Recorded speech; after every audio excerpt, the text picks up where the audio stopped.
नमस्कार, हिंदुस्तान 9 देख रहे हैं आप। मेरा नाम है तुषार शौरभ। देखिए, कल दिल्ली विधानसभा चुनाव के नतीजे आ गए और नतीजे यकीनन चौंकाने वाले। नतीजों की माने तो बीजेपी की प्रचंड जीत रही। सबसे पहले आप एक बार चुनावी नतीजों पर नजर लगा लीजिए कि वोट शेयर का नंबर क्या कहता है। देखिए, जो चुनाव आयोग के द्वारा आंकड़े दिए गए हैं उसके मुताबिक 43% वोट जो है दिल्ली में इस बार आम आदमी पार्टी को मिला है और 47% वोट बीजेपी को मिला है। यानी कि दोनों पार्टियों के बीच में वोट शेयर में 3% का अंतर है। लेकिन बड़ी बात यह है कि आम आदमी पार्टी को इस चुनावों में सम्मानजनक सीटें तो मिल गई, लेकिन आम आदमी पार्टी के लिए सम्मान की बात यह नहीं है कि आम आदमी पार्टी के हर एक बड़ा नेता आतिशी मार्लेना को छोड़ दिया जाए तो हर कोई चुनाव हार। अरविंद केजरीवाल नई दिल्ली की सीट से अपना चुनाव हार गए। जंगपुरा से मनीष सिसोदिया, ग्रेटर कैलाश की सीट से सौरभ भारद्वाज अपना चुनाव हारे। वहीं शकूर बस्ती की सीट से 20,000 के भी ज्यादा अंतर से चुनाव हारे हैं दिल्ली के स्वास्थ्य मंत्री सत्येंद्र जैन। और अगर स्ट्राइक रेट की बात करें तो देखिए, बीजेपी ने 68 विधानसभा सीटों पर चुनाव लड़ा था और बीजेपी ने 68 में से जो है वो 48 विधानसभा सीटें जीती। यानी कि स्ट्राइक रेट की मैं बात करूं तो 70% का strike rate Bharatiya Janata party का दिल्ली के चुनावों में रहा। वही आम आदमी पार्टी 70 विधानसभा सीटों पर लड़कर 22 विधानसभा सीटें जीतने में कामयाब है। यानी कि 30% का स्ट्राइक रेट आम आदमी पार्टी का। ऐसे में हर कोई ये कह रहा है कि आम आदमी पार्टी के हारने की वजह क्या है। अब हम आपको आम आदमी पार्टी के हारने का फैक्टर बताने जा रहे हैं और वो फैक्टर है सीएम। जी हाँ, बिल्कुल, सीएम। सीएम का मतलब है सी से कांग्रेस और एम से मुसलमान। देखिए, कांग्रेस ने चुनाव दमखम के साथ लड़ा। कांग्रेस ने आम आदमी पार्टी को 13 सीटें हरवाने का काम किया। अगर वो 13 सीटें आम आदमी पार्टी जीत जाती तो दिल्ली में सरकार आम आदमी पार्टी की बन सकती थी। लेकिन कांग्रेस की मजबूती से चुनाव लड़ने के कारण ही दिल्ली में आम आदमी पार्टी के दिग्गजों को चुनाव में हार का सामना करना पड़ा। अगर सबसे पहली सीट की अगर मैं बात करूं तो वो नई दिल्ली की सीट है। नई दिल्ली से अरविंद केजरीवाल जो है वो 4,000 के करीब वोटों से अपना चुनाव हारे और वही 4,500 के करीब वोट मिले हैं कांग्रेस के संदीप दीक्षित को। अगर ऐसे में कांग्रेस यहाँ पर नहीं लड़ती, गठबंधन होता तो अरविंद केजरीवाल के लिए राह आसान हो सकती थी। वही अगली सीट की बात करें तो जंगपुरा की सीट।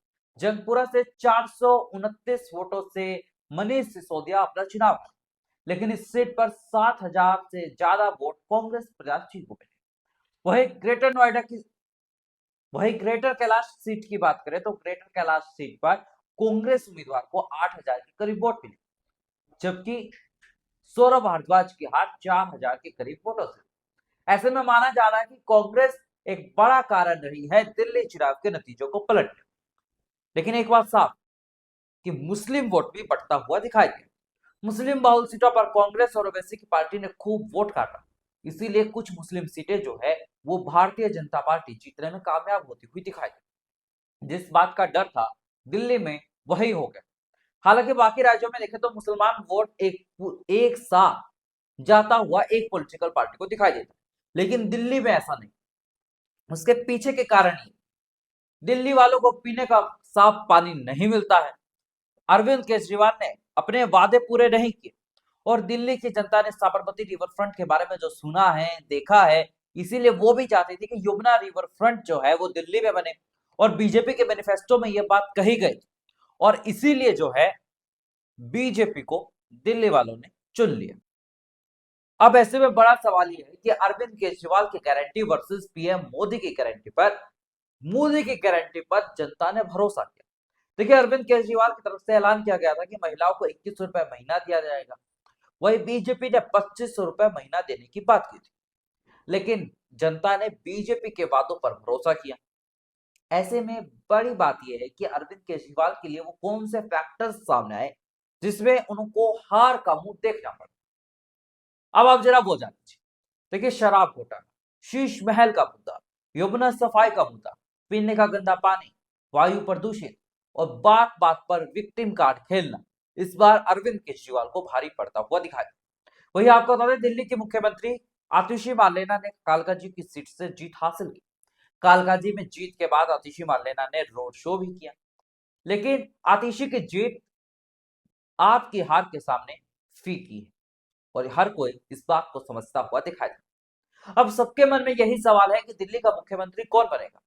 क्या परवेज साहिब सिंह वर्मा को बीजेपी मुख्यमंत्री बनाकर हरियाणा और पश्चिमी यूपी के जाट वोटरों को साधने की कोशिश करें? सबके मन में ये सवाल। लेकिन बीजेपी आलाकमान कब क्या कर दे, किसे सीएम बना दे, उसके बारे में कोई भी अनुमान नहीं लगाया जा सकता है। लेकिन एक बात साफ है, man of the match Delhi चुनाव में बनते हुए दिखाई दिए वो है परवेज साहिब सिंह वर्मा, जिन्होंने 4000 के ज्यादा अंतर से अरविंद केजरीवाल को चुनावों में हरा दिया। देखिए, कहते हैं कर्मा जो है वो मुड़कर एक बार जरूर आता है, और अरविंद केजरीवाल के साथ वही हुआ। 2013 का चुनाव याद कीजिए, कैसे शीला दीक्षित की सरकार को बदनाम करने का काम अरविंद केजरीवाल ने किया था। यहां तक कि शीला दीक्षित के घर में कितने एसी है वो भी आरटीआई लगाकर अरविंद केजरीवाल पूछने वाले थे, क्योंकि वो एक आम आदमी थे ना। वो आम आदमी जो शीश महल में रहेगा करोड़ों के, वो आम आदमी जो शराब बांटेगा फ्री में, वही आम आदमी है अरविंद केजरीवाल।